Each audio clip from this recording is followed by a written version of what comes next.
প্ৰতিটো কাহিনীতে কিবা এটা দিয়াৰ চেষ্টা কৰোঁ। গতিকে আহকচোন আজিৰ কাহিনীটো আৰম্ভ কৰোঁ। শুনিছে, বহুত দিন হৈ গ'ল আপোনাৰ ভাইৰ সৈতে অজুহাত দেখাই থকা। সকলো বুজিছোঁ মই। সিহঁতে নিজৰ দায়িত্বৰ পৰা হাত সাৰিব বিচাৰি আছে। তেওঁ কিবা অকলে তোমাৰে দেউতা নেকি? এটা কথা কাণ খুলি শুনি লোৱা, আৰু মই নোৱাৰোঁ তোমাৰ দেউতাৰ শুশ্ৰূষা কৰি থাকিবলৈ। শেষত সদায় ময়ে কিয় ইমান কষ্ট কৰিব লাগে? বাকী আৰু দুজনীচোন বোৱাৰী আছে। সিহঁতি আৰামত ঘূৰি ফুৰিব, আৰু ইয়াত মই দুদিনৰ বাবেও মা ঘৰলৈ যাবলৈ সময় নাপাওঁ। প্ৰত্যেক দিনাৰ দৰে আজিও মধুৰ খঙে আকাশ চুই আছিল। ঘৰৰ সম্পত্তি ভাগ বতৰা কৰাৰ পাছত তিনিওটা ভাই ককাইৰ মাজত নিৰ্ধাৰণ হৈছিল যে দেউতাক তিনিওটা পুতেকৰ ঘৰত 4 মাহকৈ থাকিব। কিন্তু আজি ডাঙৰটো পুতেকৰ ঘৰত 4 মাহতকৈ 1 মাহ বেছি হৈ গ'ল, আৰু বাকী দুটা পুতেকৰ কোনো এটাইও দেউতাকক নিবলৈ নাহিলে, আনকি পঠিয়াই দিবলৈও নক'লে।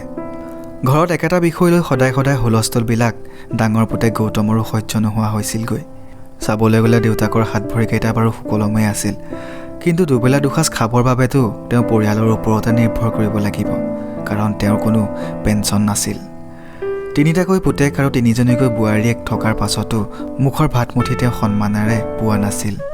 বয়সৰ লগে লগে শৰীৰ আৰু দাঁত দুৰ্বল হৈ পৰিছিল। কেতিয়াবা যদি বোৱাৰীয়ে শুকান ভাজিৰ লগত শুকান ৰুটি দি দিয়ে খাবলৈ, তেতিয়া ৰুটি চুবাবলৈ বহুত কষ্ট হৈছিল দেউতাৰ। তথাপিও কিন্তু দেউতাৰ বাবে একো এটা বেলেগকৈ খাবলৈ বনোৱা হোৱা নাছিল, আৰু উপায়হীন হৈ দেউতাই ঠাণ্ডা পানীত ডুবাই কোমল কৰি ৰুটি খাব লগা হৈছিল। সদায় পত্নীৰ গালি আৰু ঠাট্টা শুনি অৱশেষত ডাঙৰ পুতেক গৌতমে মাজু ভায়েকলৈ ফোন লগালে। হেল্ল' ৰাঘৱ, সকলো ঠিকেই আছেতো?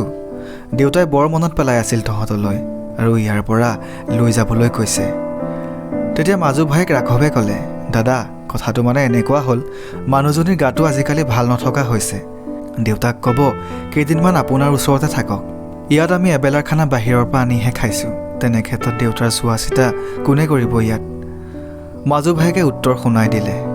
ভায়েকৰ কথা শুনি গৌতম বিমূৰত পৰিল, আৰু সৰু ভায়েকলৈ ফোন লগালে আৰু ক'লে, মাজু ভাইটিয়েতো অজুহাত দেখালে, এতিয়া তই কি অজুহাত দেখাবি দেউতাক ইয়াৰ পৰা নিবলৈ? আৰে ডাঙৰ দাদা, কিনো ক'ম তোমাক, কাম কাজৰ মাজত ইমানেই ব্যস্ত আছোঁ যে 1 মিনিটৰ বাবেও আজৰি নাপাওঁ। তাৰোপৰি মানুহজনীৰ পাথৰ হৈছে, অপাৰেশ্যন কৰিব লাগে। এনে ক্ষেত্ৰত দেউতা কেনেকৈ থাকিব পাৰিব ইয়াত? সৰু ভায়েকৰ উত্তৰ শুনি গৌতমৰ হজম হোৱা নাছিল। সি সকলো বুজিছিল যে দুয়োটা ভায়েকে অজুহাতহে দেখাইছিল, কিন্তু এতিয়া জোৰ কৰিতো দেউতাক সিহঁতৰ ওচৰত থৈ আহিবগৈ নোৱাৰে। গৌতমৰ এতিয়া এনেকুৱা লাগিছিল যেন সি কুঁহিয়াৰ পেৰা মেচিন এটাৰ মাজত সোমাই আছিল। এফালৰ পৰা দুয়োটা ভায়েকে পেৰিছে, আনফালৰ পৰা মানুহজনীয়ে পেৰিছে। গৌতমৰ ডাঙৰ হৈ অহা ল'ৰা বিবেকো এইবিলাক বিষয়ৰ পৰা অজ্ঞান নহয়। ককাৰ প্ৰতি সকলো নাতিৰেই অপাৰ স্নেহ থাকে, সেইটো সকলোৱে জানে। যেনেদৰে মূলতকৈ সুদলৈ বেছি মৰম, ককা নাতিৰ সম্পৰ্কও ঠিক তেনেদৰেই। নাতি বিবেকে সকলো বুজি পাইছিল ককাকে কেনেকৈ অসহায় হৈ জীয়াই আছে, মাকে কেনেদৰে অৱহেলা কৰিছে, আৰু দেউতাকৰ নিৰুপায় পৰিস্থিতিৰ কথাও ভালদৰে বুজি আছিল সি। সন্ধিয়াও বিবেকে যেতিয়া ককাকে ঠাণ্ডা পানীৰ লগত ৰুটি তিয়াই খোৱা দেখা পালে, তেতিয়া তাৰ হৃদয়খনে উচুপি উঠিলে। যেতিয়া বিবেক আৰু গৌতম বহি খানা খাই আছিল, তেতিয়া বিবেকে মাকক ক'লে, মা, মোৰ আৰু এটা ভাই থাকিব লাগিছিল জানা, মইতো একেবাৰে অকলশৰীয়া হৈ পৰিলোঁ। সেইবাবে এনেকুৱা লাগিছে সকলো বোজা মোৰ ওপৰতে পৰিব। মাক মধুৱে বিবেকৰ কথা শুনি আচৰিত হৈ সুধিলে, কিয়? কিহৰ বোজা পৰিবনো তোমাৰ ওপৰত? বিবেকে লগালগ উত্তৰ দিলে, আপোনালোক দুইজনৰ মা। যেতিয়া মোৰ বিয়া হ'ব, তেতিয়া কেৱল মই আৰু মোৰ মানুহজনীয়েই আপোনালোকৰ চোৱা চিতা কৰিব লাগিব। যদি মোৰ কোনোবা ভাই থাকিলে হয়, তেতিয়া কেইদিনমানৰ বাবে সিও আপোনালোকৰ বোজাটো উঠাব পাৰিলে হয়, কিন্তু এতিয়াতো মই অকলেই হ'লোঁ। নাজানো ঈশ্বৰ, কেনেকৈনো মোৰ পত্নীয়ে আপোনালোকৰ বৃদ্ধকালত আপোনালোকক খানা বনাই খুৱাব। এতিয়া যেনেদৰে ককায়ে ভাত এমুঠিৰ বাবে আপোনাৰ কথা শুনিবলগীয়া হৈছে, কালিলৈকে কিজানি আপুনিও শুনিবলগীয়াত পৰে। পুতেকৰ কথা শুনি মধু শিলপৰা কপৌ যেন হৈ পৰিল, আৰু গৌতমেও বিবেকৰ মুখলৈ চাই থাকিল। প্ৰথমে বিবেকৰ কথা শুনি খং উঠিছিল যদিও এতিয়া দুচকু উপচি পৰিল। সঁচাকৈ তেওঁলোকৰ এনেকুৱা ব্যৱহাৰবিলাকৰ পৰাইতো সন্তানে এই প্ৰেৰণাকণ পাইছিল। খাবলৈ লোৱা ৰুটিৰ টুকুৰাটো হাতত তেনেকৈ থাকিল। পাছদিনা ৰাতিপুৱা গৌতম আৰু বিবেক যেতিয়া উঠি দেখে যে চোতালত বহি দেউতাকে ধুনীয়াকৈ বহি গাখীৰ আৰু চুজি খাই আছিল। তেওঁৰ মুখত আজি পৰম তৃপ্তি দেখিবলৈ পাইছিল। বিবেকৰ মনটোৱেও আজি বহুত সন্তুষ্টি লাভ কৰিছিল।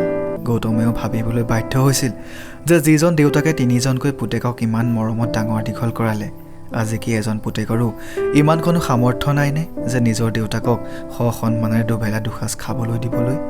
দেউতাকক নিজৰ ঘৰৰ পৰা পঠাবৰ বাবে ভায়েকহঁতক আগতে ফোন কৰিছিল, কিন্তু এতিয়া গৌতমে দৃঢ় নিৰ্ণয় কৰিলে যে দেউতাকক আৰু কেনিও নপঠায়। বন্ধু বান্ধৱীসকল, মানুহৰ ভাগ্যটো এটা চকৰিৰ দৰে। আপুনি আজি যি কৰিছে তাৰ ফল আপুনি এদিন নিশ্চয় পাব, সেয়া লাগিলে ভালেই হওক বা বেয়াই হওক। এহাল পিতৃ মাতৃৰ যিমানেই সন্তান নাথাকক কিয় কেতিয়াও সন্তানক অনাদৰ নকৰে, বুজা বুলি নাভাবে, কিন্তু ডাঙৰ হৈ সেই সন্তানৰ বাবে পিতৃ মাতৃ বুজা যেন লাগে। ধন্যবাদ। বন্ধু বান্ধৱীসকল, আমাৰ এই কাহিনীটো শুনি আপোনালোকৰ কেনেকুৱা লাগিলে আমাক কমেণ্ট কৰি জনাবলৈ নাপাহৰিব। এনে কাহিনী আৰু পাই থাকিবৰ বাবে আমাৰ ইউটিউব চেনেলটো ছাবস্ক্ৰাইব কৰি বেল আইকনটো টিপি দিব আৰু আমাৰ ফেচবুক পেজখন ফ'ল' কৰিবলৈ নাপাহৰিব, কাৰণ ভিডিঅ'সমূহ কেৱল মাত্ৰ আপোনালোকৰ বাবেতো প্ৰস্তুত কৰোঁ। আৰু আপোনালোকৰো যদি এনেধৰণৰ কাহিনী আছে তেন্তে আমালৈ প্ৰেৰণ কৰিব, আৰু আগৰ কাহিনীসমূহ যদি নাই শুনা তেন্তে সোনকালে শুনি ল'ব। ধন্যবাদ।